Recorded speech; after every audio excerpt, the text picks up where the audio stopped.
Hello, traders. FX Pip Collector here. Today is Thursday, June 12th, and this is my analysis for the Euro Yen. If you haven't done so already, definitely do check out the free Discord channel, which is linked down here in the corner at the end of the video. And make sure to take a look at my website, fxpipcollector.com, and watch the video on my home screen to learn more. So, anyways, on the Euro Yen 4 hour time frame, I mean, the trend is definitely up.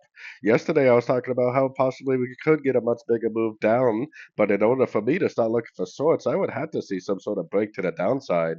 This is definitely higher high, higher low, higher high, higher low, higher high, higher low, higher high, higher low, higher high, higher low.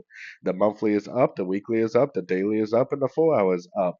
When you're making higher highs, higher lows, and all the higher time frames are in an uptrend, there is no reason whatsoever to go short on time frames.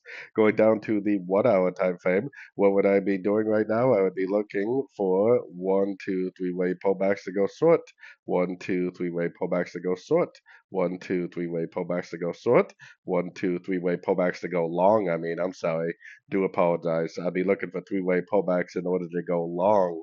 There is no reason whatsoever to even think about going short when every single higher time frame is in an uptrend.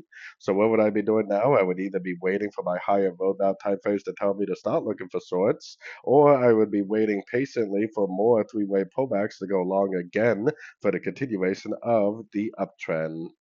So anyways, don't forget to like and subscribe, and as always, thank you for watching and happy trading.